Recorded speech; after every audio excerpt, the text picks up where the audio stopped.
Welcome to this explainer on mastering your mental game. Today, we're diving straight into the absolute secrets of Chapter 11, maintaining composure. We're going to unpack exactly how to master your focus and keep your emotional control locked in when the pressure on the golf course is at its absolute highest. Let's get into it. Okay, so we've all been there, right?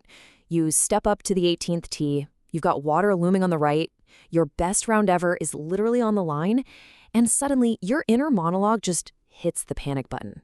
Your heart starts pounding out of your chest, your palms get super sweaty, and your grip on the club, it feels like a total vice. We really need to look at this visceral, full-body reaction to pressure, because honestly, understanding that sudden physical panic is the very first step to actually conquering it. I mean, you simply can't control what you don't understand. So here's our quick roadmap for today. We'll be covering the reality of pressure, defining true composure, laser-like focus, emotion regulation, confidence through competence, and finally, thriving in high-pressure moments. Moving right along to Section 1, the reality of pressure and why the mind betrays the body. You see, when pressure hits, you generally fall into one of two mindsets. First is the threat mindset. This is when your brain literally perceives the pressure as a physical danger. It leads straight to a fear of failure, massive muscle tension, and rushing your pre-shot routine just to get it over with, right? Just so you can stop agonizing over that water hazard. But, and this is a huge but, you can flip that to a challenge mindset. Physiologically speaking, anxiety and excitement are practically the exact same thing in your body. By reframing the situation, you turn that nervous, jittery energy into actual excitement. You focus your breathing, and you lean on a trusted process. So pressure isn't some monster threat to avoid, it's just a challenge that proves you care deeply about what you're doing. Let's look at Section 2, defining true composure and managing the response. Now, true composure isn't about pretending you don't feel the pressure. You're not a robot. It's actually the ability to stay emotionally steady, mentally clear, and physically relaxed, completely regardless of what's happening around you. It's about mastering exactly how you respond to that pressure, rather than letting the pressure hijack your brain and body. Which leads us to this incredibly fascinating point from the text. The most composed player doesn't always have the best swing, but they often win. Why is that? Well, because golf is fundamentally a game of recovery.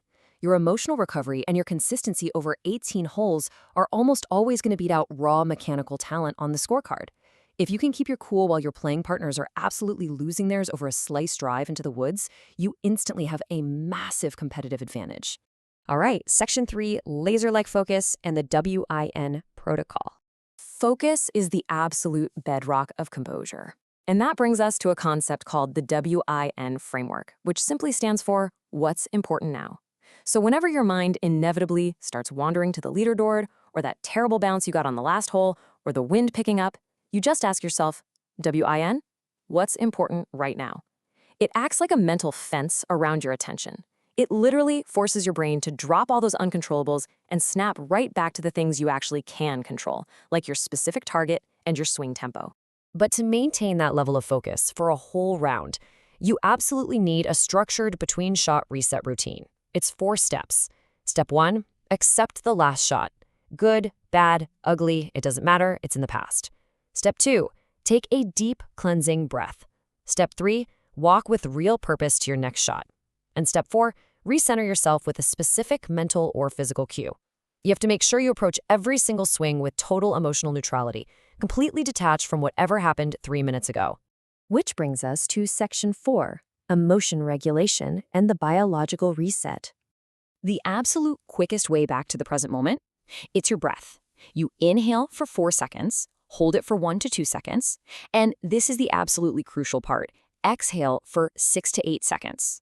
Why such a long exhale? Because extending your exhale directly activates your parasympathetic nervous system.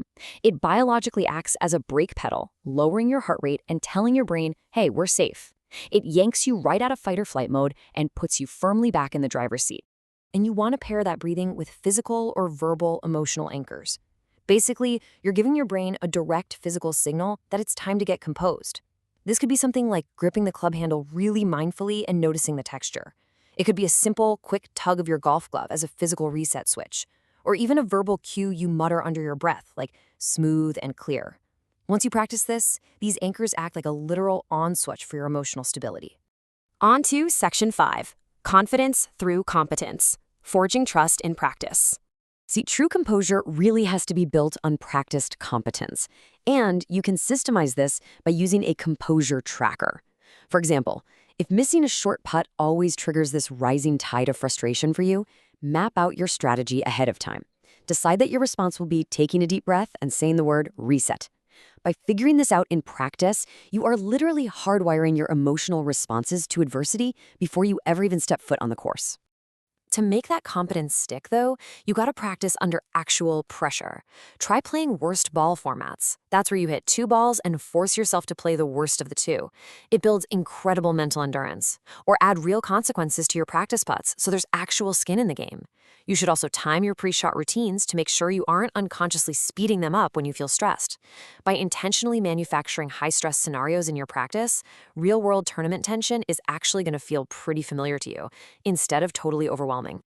And finally, Section 6, Thriving in High-Pressure Moments, Finding Grace Under Fire.